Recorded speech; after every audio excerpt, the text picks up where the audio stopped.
Assalamualaikum warahmatullahi wabarakatuh. Pepatah mengatakan tak kenal maka tak sayang. Perkenalkan, saya Anggus Setiawan dari Prodi Pendidikan Teknik Otomotif Fakultas Teknik Universitas Negeri Semarang. Pada kesempatan kali ini, saya akan memaparkan mata kuliah yang saya ampu, yaitu praktik motor bensin dan diesel. Mata kuliah ini merupakan mata kuliah wajib bagi mahasiswa Prodi Pendidikan Teknik Otomotif yang diselenggarakan di semester 5. Diharapkan pada mata kuliah ini dapat memberikan keterampilan kepada mahasiswa berupa keterampilan di bidang otomotif sebagai bekal mahasiswa yang mana nanti sebagai calon guru SMK bidang otomotif. Sebagai salah satu kewajiban saya sebagai dosen, saya telah menerapkan tridharma perguruan tinggi, diantaranya adalah bidang pengajaran. Penerapan proses pembelajaran yang saya lakukan mengacu pada prinsip DIE, yaitu Delivery, Interaction, and Evaluation. Mata kuliah ini menerapkan mata kuliah praktik dengan sebanyak 16 pertemuan, yang mana 2 pertemuan di awal digunakan sebagai teori pengantar untuk mata kuliah praktik motor bensin dan diesel. Pertemuan awal metode yang digunakan adalah klasikal. CPMK dari mata kuliah ini antara lain, yang pertama, mahasiswa mampu mengaplikasikan pemeriksaan motor bensin dan diesel. Yang kedua, mahasiswa mampu mengaplikasikan perawatan motor bensin dan diesel. Yang ketiga, mahasiswa mampu mengaplikasikan pembongkaran serta pemasangan komponen motor bensin dan diesel. Yang keempat, mahasiswa mampu mengaplikasikan perbaikan dan mencari serta menentukan gangguan pada motor bensin dan diesel. Yang kelima, mahasiswa mampu mengaplikasikan diagnosa kendaraan menggunakan perangkat scanner. Metode yang digunakan adalah project based learning dan case method. Evaluasi pembelajaran dilakukan melalui unjuk kerja mahasiswa selama praktik, ujian tengah semester, dan ujian akhir semester berupa tes unjuk kerja untuk keterampilan serta indikator sebagai berikut: aktivitas partisipatif sebanyak 10%, hasil proyek 40%, tugas 5%, kuis 5%, ujian tengah semester 15%, ujian akhir semester 25%. Penilaian yang saya lakukan secara transparan dan objektif. Sebagai kesimpulan, sudah saya sampaikan aspek yang saya terapkan dalam proses pembelajaran dalam mata kuliah yang saya ampu, yang terdiri dari delivery, interaction, and evaluation. Selanjutnya saya akan memaparkan dan menampilkan proses pembelajaran pada mata kuliah praktik motor bensin dan diesel pada pertemuan kedua, yaitu pengantar praktik pada materi sistem dan cara kerja mesin bensin dan diesel. Pada pertemuan ini dilaksanakan secara klasikal di ruang kelas secara luring. Selamat menyaksikan. Selamat pagi, Assalamualaikum warahmatullahi wabarakatuh. Waalaikumsalam warahmatullahi wabarakatuh. Bagaimana kabarnya hari ini? Alhamdulillah. Terima kasih atas kehadirannya. Pada pertemuan hari ini kita akan melanjutkan dari pertemuan pertama sebelumnya. Kemarin kita sudah belajar terkait standar operasional prosedur dalam penggunaan tools untuk persiapan praktek nanti. Mata kuliah kita terkait praktik motor bensin dan diesel. Dalam satu rangkaian praktik nanti kita akan bertemu selama 16 kali pertemuan, dan 2 kali pertemuan pertama kita gunakan untuk pengantar praktik. Nah, pertemuan kedua untuk pengantar praktik motor bensin dan diesel. Hari ini kita akan ulas, kita refresh kembali terkait sistem dan cara kerja mesin bensin dan diesel. Baik. kita refresh dulu, teman-teman dulu atau kemarin kan sudah belajar ya, ada mata kuliah teori terkait apa itu mesin bensin dan mesin diesel. Nah sebelum praktik ya kita refresh kembali ya, supaya ingatannya terpanggil ya, supaya nanti waktu praktik kita sudah lancar. Apa itu mesin diesel? Mungkin ada salah satu yang mau menjawab. Silakan. Mas Bima, silakan. Mesin diesel, Jadi Mas. Ya. untuk mesin diesel sendiri itu adalah mesin yang tidak memiliki katot, ada sistem pembakarannya, dan pada pembakarannya itu dibantu oleh busi pijat. Nah, oke, terima kasih. Mungkin satu lagi ada yang mau menambahkan, Mas Tri, silakan. Berdiri.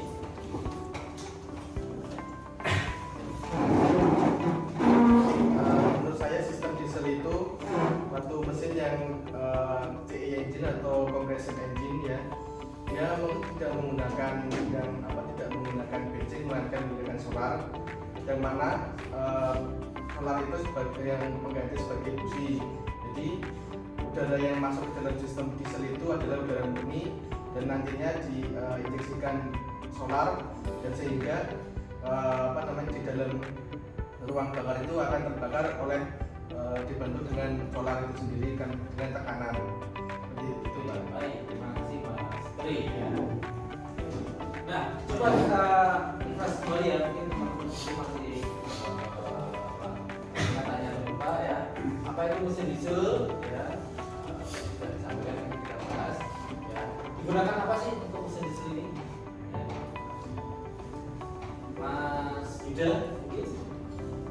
Ya, mesin diesel digunakan untuk kendaraan komersial seperti truk,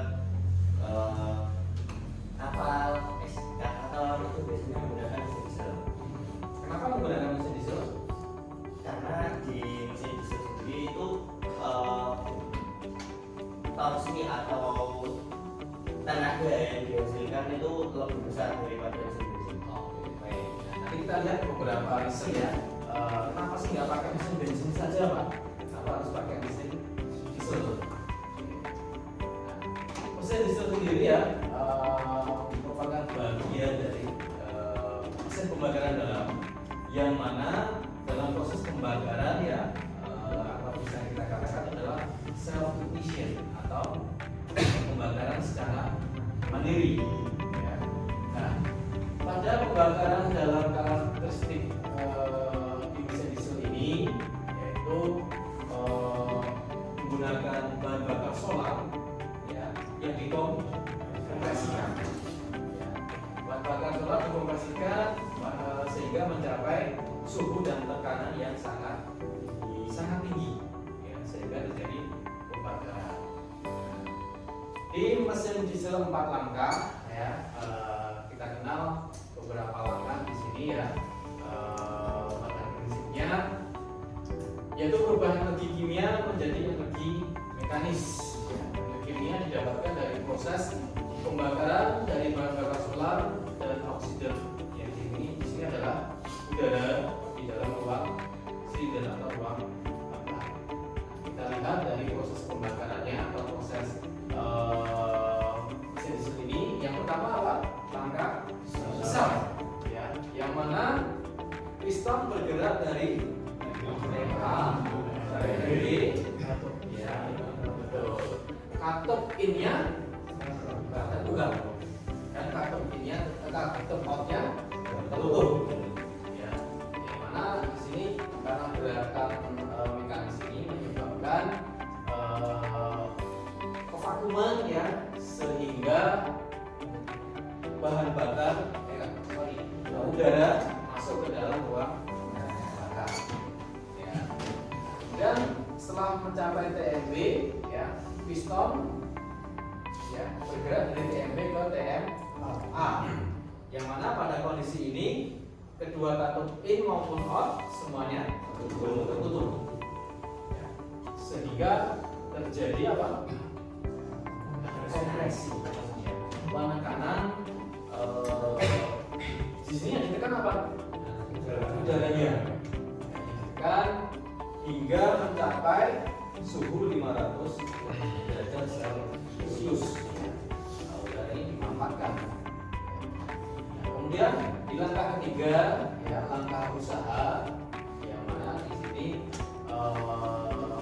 injektor ya, akan menyemprotkan bahan bakar berupa solar. Ya. Dalam proses ini bahan bakar dalam bentuk yang sebelumnya bentuknya apa? Cair. Ya. Kemudian dikabutkan melalui injektor supaya apa? Ya, lebih mudah terbakar. Karena tadi udara yang sudah dikompres dengan tekanan tinggi mencapai suhu yang sangat tinggi, ya. Kemudian injektor nanti akan menyemprotkan solar sehingga terjadi pembakaran. Di sini efek dari pembakaran atau ledakan itu yang mendorong piston bergerak dari TMA ke TMB. Nah, kemudian langkah keempat, langkah buang, ya, piston bergerak dari TMB ke TMA, yang mana di sini nanti katup out akan terbuka sehingga sisa pembakaran ya, akan terdorong keluar ya, dan diteruskan ke knalpot. Siklusnya nanti bisa berjalan lagi.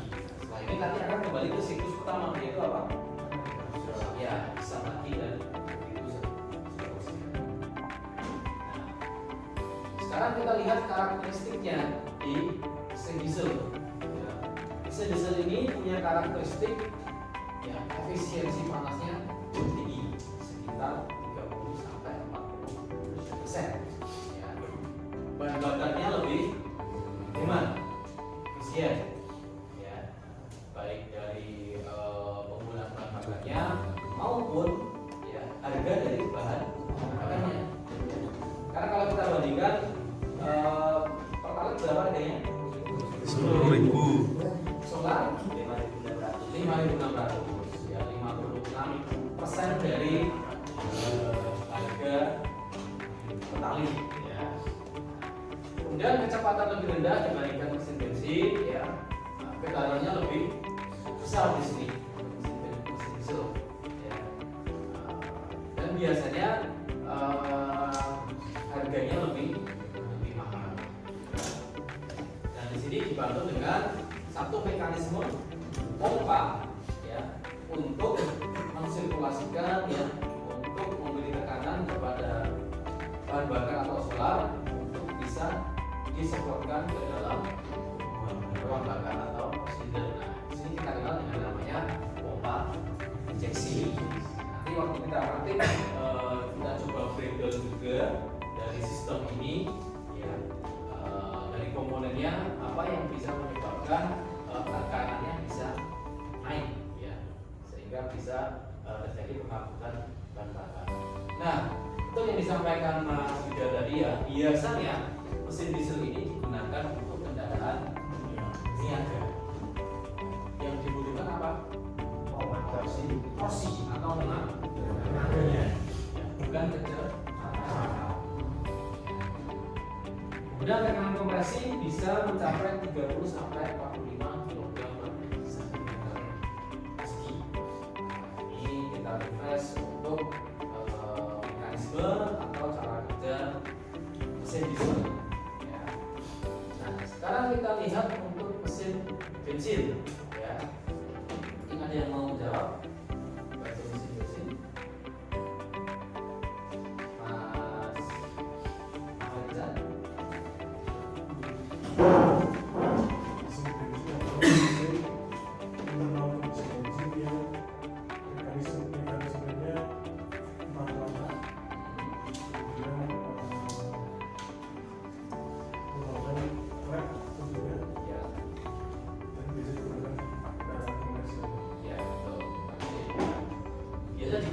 di kendaraan komersial.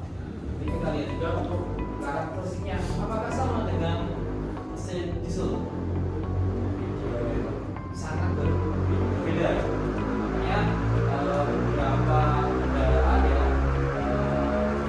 mereka menggunakan mesin bensin,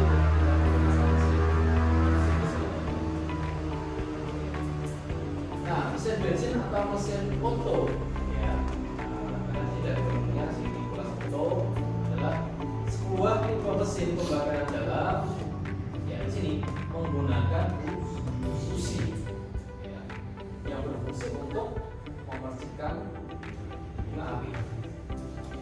Karena dari bahan bakar di sini ya yang digunakan motor bensin ini tidak bisa dibakar secara mandiri, harus dibantu dengan busi atau percikan bunga api. Untuk langkah motor bensin ya sama dengan langkah yang ada pada mesin diesel. Hanya saja ya ada bagian tertentu yang menjadi pembeda. Ya. Nah, ketika piston ya bergerak dari TMA ke TMB, ya, posisi kantung in terbuka. Nah, ini partikel yang masuk apa kira-kira? Ya, sudah dalam campuran udara dan bahan bakar. Kalau yang motor diesel tadi, betul sekali, hanya udara yang masuk. Ya. Sedangkan di sini untuk motor bensin adalah udara dan bahan bakar. Pada posisi pertama ya piston dari TMA ke TMB sudah campuran bahan bakar. Kemudian pada langkah kedua terjadi kompresi ya. Jadi kompresi piston bergerak dari TMB ke TMA ya. Nah di sini yang dikompresikan apa? Partikelnya yang masuk tadi ya, udara dan bahan bakar ya. Dikompresikan hingga mencapai tekanan yang tinggi. Nah, kemudian pada derajat tertentu ya sebelum mencapai titik TMA ya. Nah, fungsi busi nanti akan memercikan bunga api sehingga terjadi ledakan. Dari ledakan sini ya yang nanti akan mendorong piston bergerak dari titik mati atas ke titik mati bawah. Kemudian langkah yang keempat adalah pembuangan sisa pembakaran. Ya. Piston bergerak dari TMB ke TMA mendorong sisa pembakaran ya, untuk dibuang ke knalpot atau saluran pembuangan. Nah, ini kalau kita lihat sekilas tahapannya sama, namun proses pembakaran yang terjadi sebetulnya berbeda. Ya.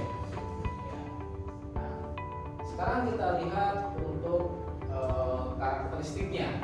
Mungkin ada yang mau bantu saya untuk menjawab karakteristik dari mesin bensin. Ya. Mas Adil Ferry, silakan.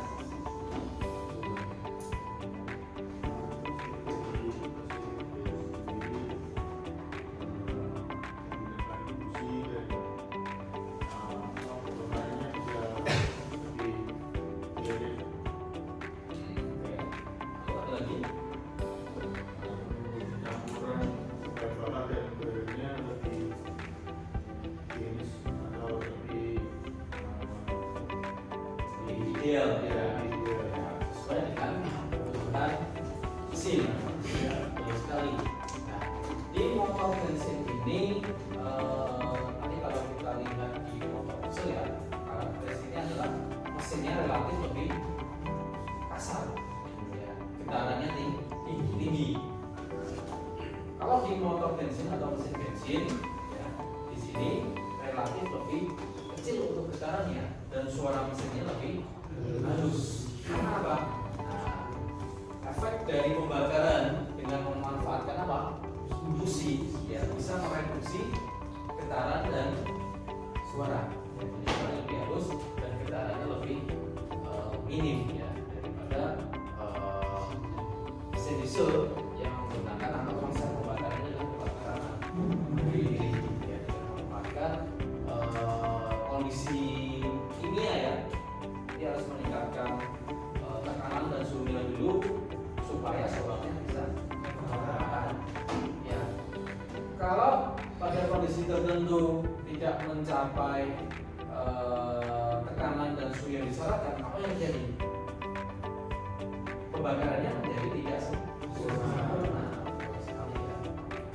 Sedangkan bahan bakar yang sudah masuk ideal, tapi karena panas dan kompresinya tidak mencapai kondisi standarnya, maka akan menyebabkan pembakaran yang tidak sempurna.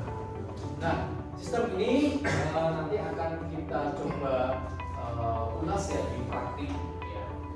Jadi kita bagi menjadi teman-teman menjadi beberapa kelompok, ya, untuk melakukan overhaul, ya, pengukuran serta analisa sistem mesin bensin dan mesin diesel.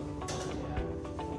Nah, kesimpulan, ya, kita lihat perbedaan antara mesin diesel dan bensin, ya. Yang pertama adalah siklus pembakaran. Ya.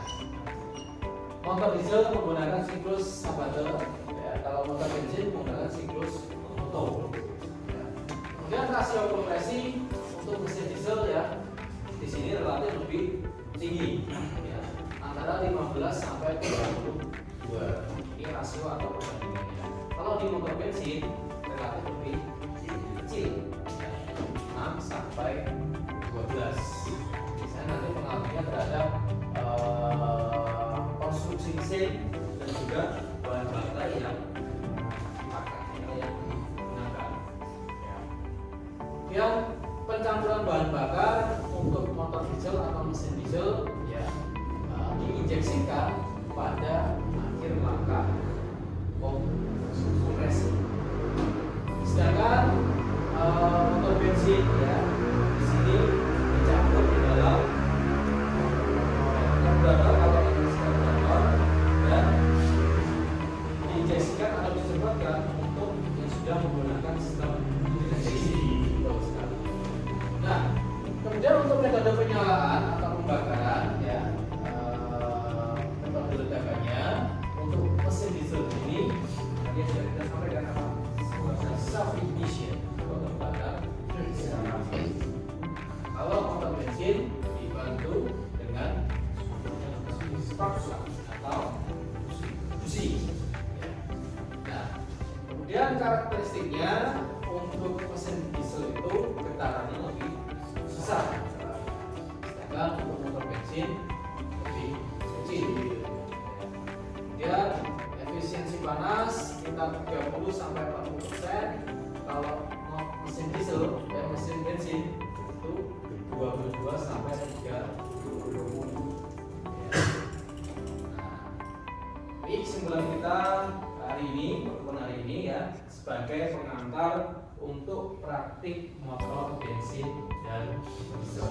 Ya, ke depan teman-teman silakan bisa merapat ke bengkel, ya, dengan menggunakan pakaian kerja atau helm, ya, dengan membawa job sheet yang sudah dibagikan pada pertemuan sebelumnya.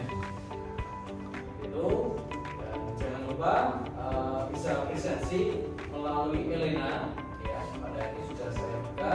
Nanti silakan bisa mengikuti presentasi di sana dan mengunduh materi yang sudah kita bahas hari ini. Baik, pertemuan hari ini saya kira cukup, ya. Sampai ketemu di depan. Selamat pagi. Wassalamualaikum warahmatullahi wabarakatuh. Waalaikumsalam warahmatullahi wabarakatuh.